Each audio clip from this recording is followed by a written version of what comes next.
गुरु प्यारी साध संगत जी, आप सभी को प्यार भरी राधा स्वामी जी। साध संगत जी, इस साखी में आप समझेंगे कि सद्गुरु कैसे अपनी संगत का ख्याल रखते हैं और कैसे संगत की संभाल करते हैं। बाबा जी कहते हैं कि जो मालिक ने लिखा है वह तो होकर ही रहेगा, लेकिन गुरु की शरण वाले जीव के अंदर मालिक इतनी ताकत बख्श देता है कि जीव मुसीबत के समय घबराता नहीं है, क्योंकि उसके अंदर एक विश्वास होता है।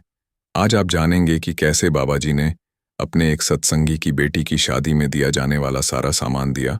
साध संगत जी, पंजाब के मलौम रहने वाला एक सत्संगी बंदा अपनी एक छोटी सी सब्जी की दुकान चलाया करता था, बड़े ही नेक दिल का। यह इंसान जब भी कोई मजबूर इसकी दुकान पर आता तो उसे बिना एक भी पैसा प्रॉफिट कमाए ही दे दिया करता था। दिल में दया का समुंदर और बाबा जी के ऊपर विश्वास कूट कूट कर भरा हुआ था। अक्सर सत्संग में जाकर सेवा करना और जब भी जरूरत हो वहां सब्जी की सेवा करना, इसकी एक रूटीन थी। जब भी कभी डेरे जाता तो अपने सामर्थ्य के हिसाब से लंगर घर में सब्जी की सेवा कर दिया करता था। इसकी जो पत्नी थी वह एक सत्संगी नहीं थी और ना ही उसका बाबा जी पर कोई विश्वास था। उसका मानना था कि जैसे हम इंसान हैं वैसे बाबाज भी इंसान ही हैं। वह अक्सर पीरों की दरगाह पर जाया करती थी और अपने पति को भी समझाया करती थी कि आपके बाबे ने कुछ नहीं देना, जो देना है वह पीर महाराज जी ने देना है। लेकिन उस औरत को यह नहीं पता था कि जो एक बार पूर्ण गुरु की शरण में चला जाता है और गुरु का हाथ पकड़ लेता है तो वह गुरु को छोड़ भी दे, लेकिन गुरु उसका कभी हाथ नहीं छोड़ते। यह भाई नियम से सत्संग भी जाता और सेवा करने भी जाता था। इसकी 2 बेटियां थीं और अब दोनों शादी के लायक हो गई थीं, तो इन्होंने दोनों के लिए रिश्ते देखना शुरू कर दिया।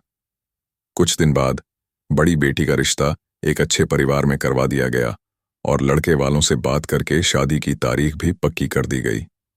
साध संगत जी, जब तारीख पक्की हो जाती है तो माँ बाप की जिम्मेदारी और बढ़ जाती है, क्योंकि शादी में हर तरह की तैयारियां करनी होती हैं।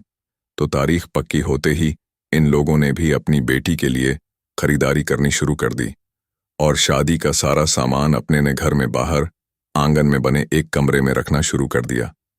नए नए कपड़े और शादी में दिया जाने वाला सारा सामान शादी से लगभग 10 दिन पहले ही उस कमरे में रख दिया। अब उनकी आधी से ज्यादा चिंता खत्म हो गई थी। बाकी जो और छोटे मोटे काम थे वह उन्होंने सोचा कि अगले 10 दिन में हो जाएंगे। अब इनके साथ एक बहुत बड़ा हादसा होने जा रहा था।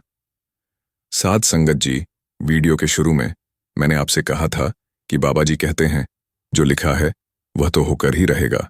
तो इनकी किस्मत में भी कुछ ऐसा ही लिखा था। जिस कमरे में शादी का सारा सामान पड़ा था उस कमरे में बिजली में शॉर्ट सर्किट होने की वजह से आग लग गई। जब आग लगी तब यह घर के अंदर सो रहे थे और जब इन्हें बाहर धुआं उठता दिखाई दिया तो ये बाहर की तरफ भागे। इतने में आसपास पड़ोस वाले भी जाग गए और सबने मिलकर उस आग को पानी से बुझा दिया, लेकिन तब तक अंदर रखा सारा सामान जलकर राख हो चुका था। साध संगत जी, वह सिर्फ सामान नहीं था, वह एक पिता की जीवन भर की कमाई थी जो उसने एक एक पैसा जोड़कर अपनी बेटी की शादी के लिए बचाई थी। अंदर का नजारा देखकर सत्संगी भाई की पत्नी जोर जोर से रोने लगी और बेटियां भी रोने लगी, लेकिन सत्संगी भाई के चेहरे पर शिकन तक नहीं थी। वह मानो यह सब देखकर मुस्कुरा रहा हो। जब अड़ोस पड़ोस वालों ने सत्संग भाई का चेहरा देखा तो उन्होंने पूछा, भाई तू बर्बाद हो गया, लेकिन तेरे चेहरे पर शिकन नहीं है, तुझे कोई फर्क ही नहीं पड़ रहा। तो सत्संगी भाई कहने लगा, मैं तो मन ही मन अपने सद्गुरु का शुक्र कर रहा हूं। यह सुनकर पड़ोसी हैरान हो गए और सोचने लगे कि यह सदमे से पागल हो गया है। फिर आगे सत्संगी भाई ने कहा, शुक्र है तेरा सद्गुरु, बहुत बहुत शुक्र है। फिर सत्संगी भाई ने पड़ोसियों को बताया, यह आग उस कमरे में भी लग सकती थी जहां मैं और मेरा परिवार सो रहे थे। मेरी किस्मत में इस आग का लगना लिखा था, लेकिन मेरे सद्गुरु ने इस आग को उस कमरे से दूर लगने दिया जहां मेरे परिवार का कोई भी सदस्य नहीं था। सोचो, यही आग अगर कमरे के अंदर लगी होती तो आज हमने भी राख बन जाना था। और रही बात सामान की, जिसने पहले दिया है आगे भी वही देगा, मैं क्यों चिंता करूं। फिर वहां सभी पड़ोसी अपने अपने घर चले गए। सत्संगी भाई की पत्नी ताने मारने लगी कि अब कहां से लाएंगे, इतना सारा पैसा, 10 दिन बाद बेटी की शादी है। सभी रिश्तेदार आएंगे तो लड़के वाले क्या सोचेंगे कि शादी में कुछ नहीं दिया। तो सत्संगी भाई ने समझाया, अभी 10 दिन है बाबा जी, अपने आप कोई ना कोई खेल रचें, तू चिंता मत कर। सत्संगी भाई अपनी दुकान पर जाना शुरू कर दिया और उसकी पत्नी हर रोज उसे ताने देती कि कुछ नहीं देना। तेरे बाबा ने अगर मेरी बात मानकर पीर महाराज के यहाँ माथा टेक लिया होता तो कुछ बिगड़ नहीं जाना था।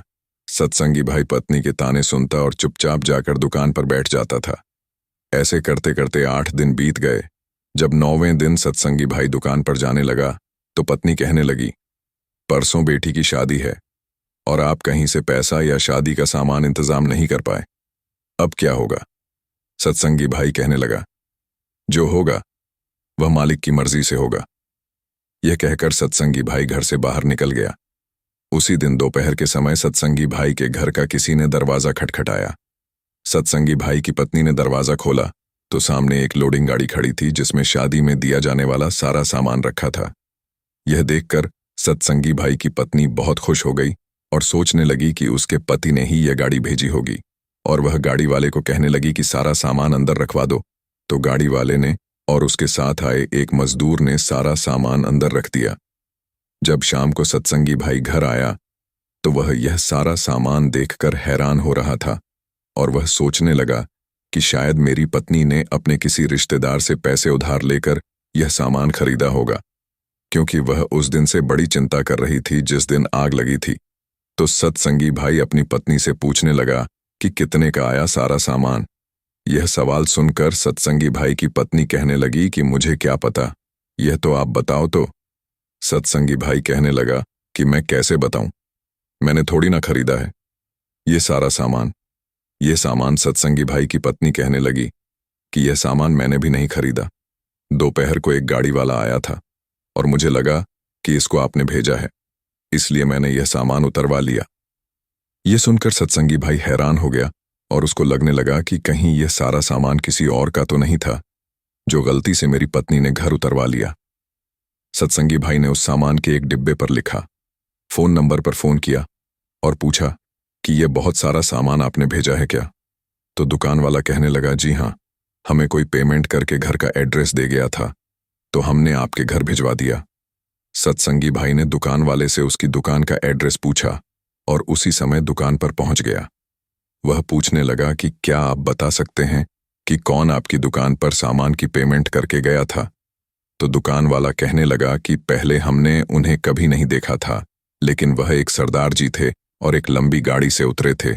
उन्होंने कहा कि उनकी बेटी की शादी है और यह सारा सामान पैक कर दो। उसके बाद उन्होंने सामान की पेमेंट की और एक एड्रेस हमें लिखवा दिया और बोले कि आज ही इस एड्रेस पर भिजवा दो। उसके बाद वह अपनी गाड़ी में बैठकर चले गए। ये सुनकर सत्संगी भाई की आंखों से आंसू बहने लगे और उसने सारी बात अपनी पत्नी को घर आकर बताई। पत्नी भी सुनकर हैरान थी और वह सोचने लगी कि ऐसा कैसे हो सकता है, लेकिन सत्संगी भाई को तो विश्वास था कि बाबा जी अपने आप कोई ना कोई खेल रचें। फिर 2 दिन बाद उन्होंने बड़े अच्छे से अपनी बेटी की शादी की और अब पत्नी को भी इस चमत्कार के बाद बाबा जी पर विश्वास होने लगा। उसने भी अपने पति के साथ सत्संग पर जाना शुरू कर दिया। साध संगत जी, इस साखी में हमें 2 बातें सीखने को मिलती हैं। एक है विश्वास और दूसरी पॉजिटिव सोच। सब कुछ राख होने के बाद भी सत्संगी भाई के अंदर एक पॉजिटिव सोच थी कि यह अंदर वाले कमरे में भी आग लग सकती थी जहां हम सो रहे थे। ये दोनों चीजें किसी के अंदर तभी आती हैं जब किसी पूर्ण गुरु ने उस जीव का हाथ पकड़ रखा हो। नहीं तो लाखों लोग रोज इस संसार में जन्म लेते हैं और लाखों ही रोज यहां से बिना गुरु के साथ चले जाते हैं। गुरु जी जिस जीव का हाथ पकड़ते हैं उसे फिर कभी फंसने नहीं देते, हाथ खींचकर बाहर निकाल ही लेते हैं। गुरु प्यारी साध संगत जी, अगली साखी में आपको पता चलेगा कि मनुष्य अपनी मृत्यु की जगह पर कैसे पहुंच जाता है। क्या इसमें कोई विधि का विधान होता है? अगर आप यह सब कुछ जानना चाहते हैं, इस कहानी को अंत तक जरूर सुने। साध संगत जी, मनुष्य के जीवन में समय, परिस्थितियां और स्थान बड़ी भूमिका अदा करते हैं। कई बार तो जो कुछ भी घटित होना होता है उसी के अनुरूप परिस्थितियां बनती चली जाती हैं। कलयुग में एक ही चक्रवर्ती सम्राट हुए हैं और वह थे सम्राट विक्रमादित्य, जिनके नाम पर भारतवर्ष में विक्रम संवत की शुरुआत हुई। विक्रमादित्य एक बहुत ही पराक्रमी विद्वान कुशल प्रजापालना। विक्रमादित्य अपनी प्रजा को बहुत प्यार करते थे। राजा रात में वेश बदलकर अपनी प्रजा के हालात जानने के लिए नगर में निकल जाया करते थे। एक बार की बात है, राजा विक्रमादित्य वेश बदलकर रात को नगर में निकले। राजा को घूमते घूमते अमृत वेला का समय हो गया। अमृत वेले के समय राजा विक्रमादित्य नगर की परिक्रमा करने वाले मार्ग से गुजर रहे थे। मार्ग के दूसरी ओर घना जंगल शुरू हो जाता था। तभी अचानक राजा ने देखा कि एक लकड़हारा कंधे पर कुल्हाड़ी लिए जंगल में प्रवेश कर गया और लकड़ी काटने के लिए एक ऊंचे वृक्ष पर चढ़ गया। तभी राजा ने देखा कि एक भयानक रीछ दौड़ता हुआ आया और उस वृक्ष पर चढ़ने लगा जिस पर वह लकड़हारा लकड़ी काट रहा था। रीछ को वृक्ष पर चढ़ते देखकर राजा को बड़ा आश्चर्य हुआ, क्योंकि रीछ तो वृक्ष पर कभी चढ़ ही नहीं सकता था। उस लकड़हारे ने जब उसे अपनी ओर आते देखा तो वह बहुत घबरा गया और डर के कारण उसके हाथ से पेड़ की टहनी छूट गई और जमीन पर गिरकर उसकी मृत्यु हो गई। उसके बाद रीछ पेड़ से नीचे उतरा और राजा के देखते ही देखते उस रीछ ने एक सुंदर लड़की का रूप धारण कर लिया और जंगल के नजदीक स्थित एक कुएं के पास जाकर बैठ गई। राजा दूर खड़ा यह सब कुछ देख रहा था और सोच रहा था कि यह लड़की बने हुए रीछ अब क्या करेगा। थोड़ी ही देर बाद राजा के 2 सिपाही उधर से निकले और इत्तेफाक से दोनों सिपाही सगे भाई थे। छोटे भाई की नजर जब कुएं की मुंडेर पर बैठी उस सुंदर लड़की पर पड़ी तो वह बड़े भाई से बोला, देख भाई, कितनी सुंदर लड़की बैठी है। मेरा मन कर रहा है कि मैं इससे विवाह कर लूं। बड़े भाई ने कहा, बड़े भाई के होते हुए छोटा भाई कैसे विवाह कर सकता है? बड़ा होने के कारण मेरी है, इसलिए इससे विवाह तो मैं ही करूंगा। तब छोटे भाई ने कहा, इसे पहले मैंने देखा है, इससे विवाह तो मैं ही करूंगा। तब बड़ा भाई बोला, हम तो व्यर्थ ही झगड़ रहे हैं, क्यों ना हम इस लड़की से ही पूछ लें, और यह हम दोनों में से जिसे पसंद करेगी वही इस लड़की से विवाह करेगा। यह बात सोचकर दोनों भाई उस लड़की के पास पहुंचे। बड़े भाई ने लड़की से पूछा, हे सुंदरी, आप कौन हो और यहां इस जंगल में क्या कर रही हो? वह लड़की बोली, मैं पास के गांव में रहती हूं और अपने पति की तलाश में निकली हूं। लड़की की बात सुनकर छोटे भाई ने पूछा, तुम्हारा पति कहाँ है? तुम चाहो तो उसे ढूंढने में हम तुम्हारी मदद कर सकते हैं। तब वह लड़की बोली, अभी तो मैं कुंवारी हूं और किसी योग्य वय की तलाश में निकली हूं। तब छोटे भाई ने कहा, हम दोनों भाई भी अभी कुंवारे हैं, अगर तुम चाहो तो हम में से किसी एक से शादी कर सकती हो। लड़की ने कहा, मैं तुम दोनों में से उससे विवाह करूंगी जो अधिक बहादुर होगा। इतना सुनते ही दोनों भाई स्वयं को एक दूसरे से श्रेष्ठ सिद्ध करने के लिए आपस में लड़ने लगे। लड़ते लड़ते दोनों भाइयों ने तलवारें निकाल लीं और एक दूसरे के पेट में घुसे दी। इस प्रकार तड़प तड़प कर दोनों भाइयों ने अपने प्राण त्याग दिए। यह देखकर वह लड़की जोर से हंसी और उठकर दूसरी दिशा की तरफ चल पड़ी। यह लड़की अब क्या करेगी? ऐसा सोचते हुए राजा विक्रमादित्य भी थोड़ी दूरी रखते हुए उस लड़की के पीछे पीछे चलने लगे। अब तक सुबह का समय हो गया था और सूर्य भी निकल आया था, परंतु राजा विक्रमादित्य एक रीछ का पेड़ पर चढ़ना और फिर एक सुंदर लड़की का रूप बदलने की विचित्र घटना अपनी आंखों से देखकर अपनी होश खो बैठे थे। उन्हें अपनी भूख प्यास और राजपाट के बारे में कुछ भी ध्यान न रहा। राजा को ध्यान रहा तो केवल उस रहस्यमय सुंदर लड़की के विषय में जानने की जिज्ञासा। इसीलिए राजा सावधानीपूर्वक लड़की का पीछा करने लगे। लगभग 200 कदम आगे चलने के बाद राजा विक्रमादित्य की हैरानी की सीमा न रही, क्योंकि देखते ही देखते वह सुंदर लड़की अब एक लड़की नहीं रही, बल्कि एक जहरीले नाग का रूप धारण कर चुकी थी। वह जहरीला नाग अब बड़ी तेजी से आगे बढ़ने लगा। कुछ दूर आगे चलकर नदी बह रही थी। वह भयानक जहरीला नाग नदी किनारे पहुंचकर कुछ समय रुका और फिर राजा के देखते ही देखते नदी में कूद गया। नदी के बीचों बीच एक नाव चल रही थी जिसमें बहुत सारे लोग सवार थे। वह जहरीला नाग उस नाव की तरफ बढ़ने लगा। सम्राट विक्रमादित्य नदी के किनारे खड़े होकर यह सब देख रहे थे।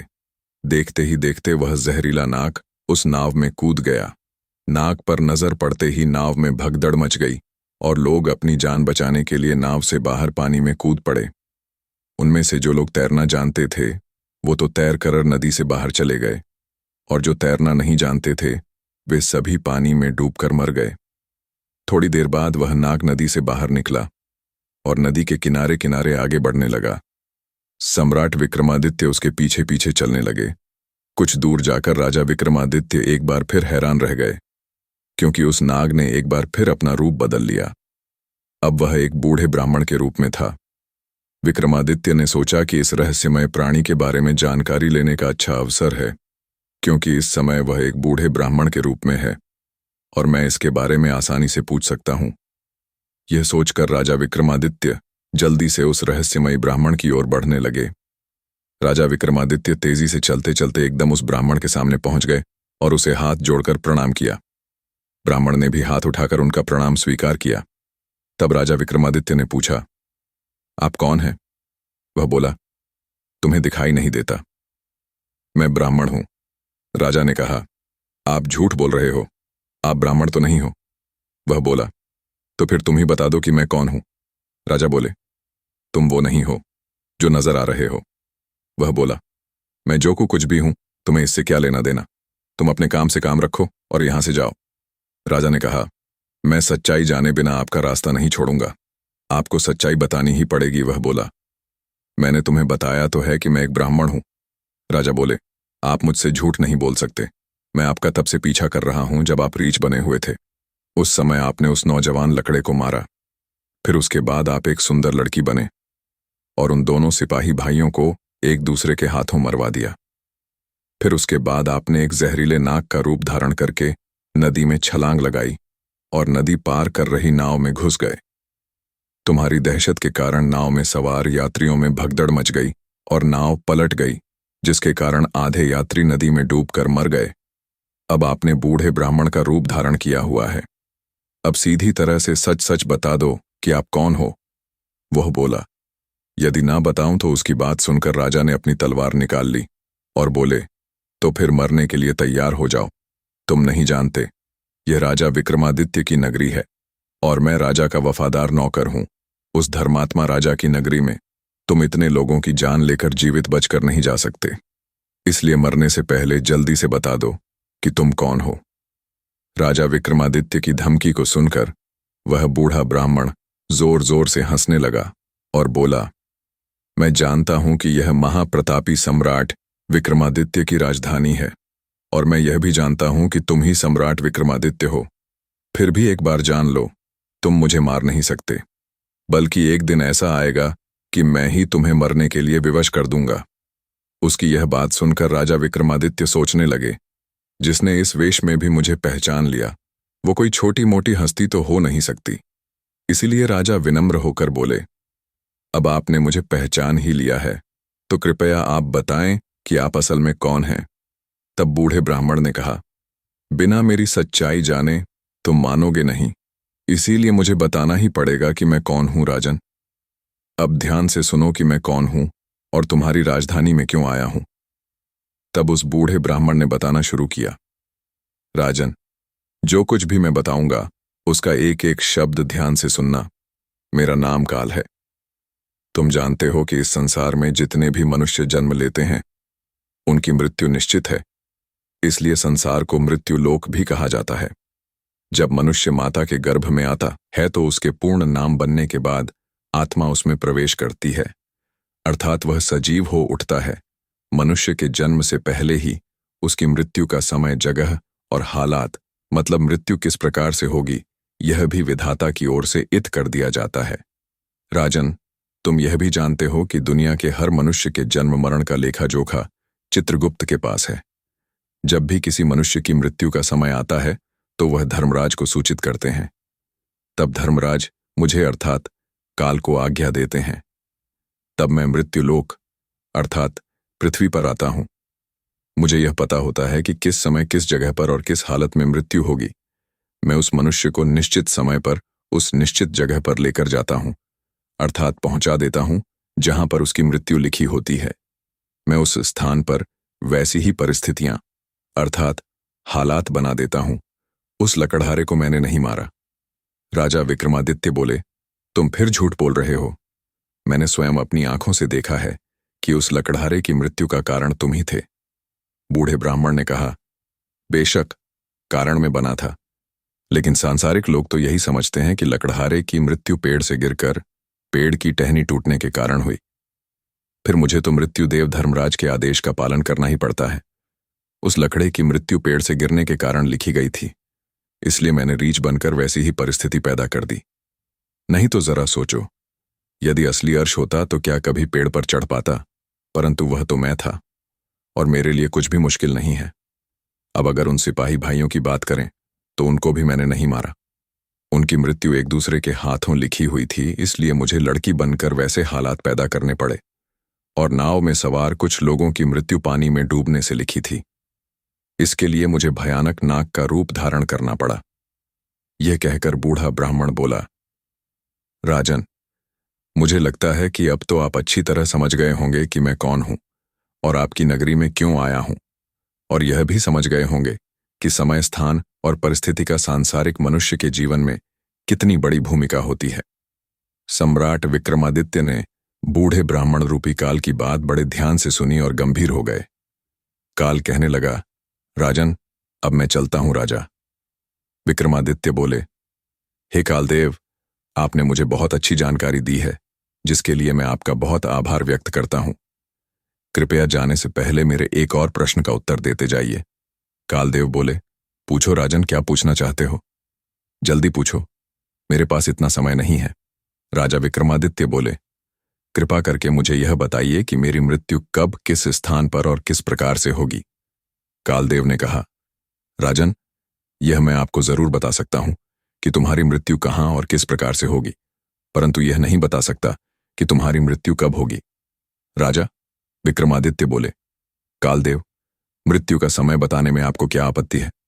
कालदेव ने कहा, राजन, यदि मैंने पहले ही आपको मृत्यु का समय बता दिया तो आप इसी क्षण से चिंताग्रस्त हो जाओगे, और आप तो जानते हो कि चिंता चिता समान होती है। अभी तो आपको अपने शासनकाल में बहुत से अच्छे कार्य करने हैं। राजा विक्रमादित्य ने कहा, चलो, समय ना सही, यह तो बता दो कि मेरी मृत्यु कहां और कैसे होगी। कालदेव ने कहा, राजन, तुम्हारी मृत्यु तुम्हारे ही महल में सीढ़ियों पर से पांव फिसलकर गिरने के कारण होगी। यह बात सम्राट विक्रमादित्य को बताकर बूढ़ा ब्राह्मण रूपी काल जल्दी से एक दिशा की ओर चल पड़ा और कुछ दूर जाकर गायब हो गया। इस वक्त तक सूर्य भगवान भी पूर्ण रूप से अस्त हो चुके थे। चारों तरफ अंधेरा हो गया था। राजा विक्रमादित्य अब तक शारीरिक और मानसिक रूप से बहुत थक चुके थे, इसलिए मन में गहरी सोच लिए हुए तेज कदमों से अपने महल की तरफ चल दिए, और साध संगत जी आगे चलकर सचमुच ऐसा ही हुआ। राजा विक्रमादित्य की मृत्यु महल की सीढ़ियों से फिसलकर गिरने से ही हुई थी। साध संगत जी ऐसी ही रूहानी साखियां सुनने के लिए चैनल को सब्सक्राइब जरूर करें जी।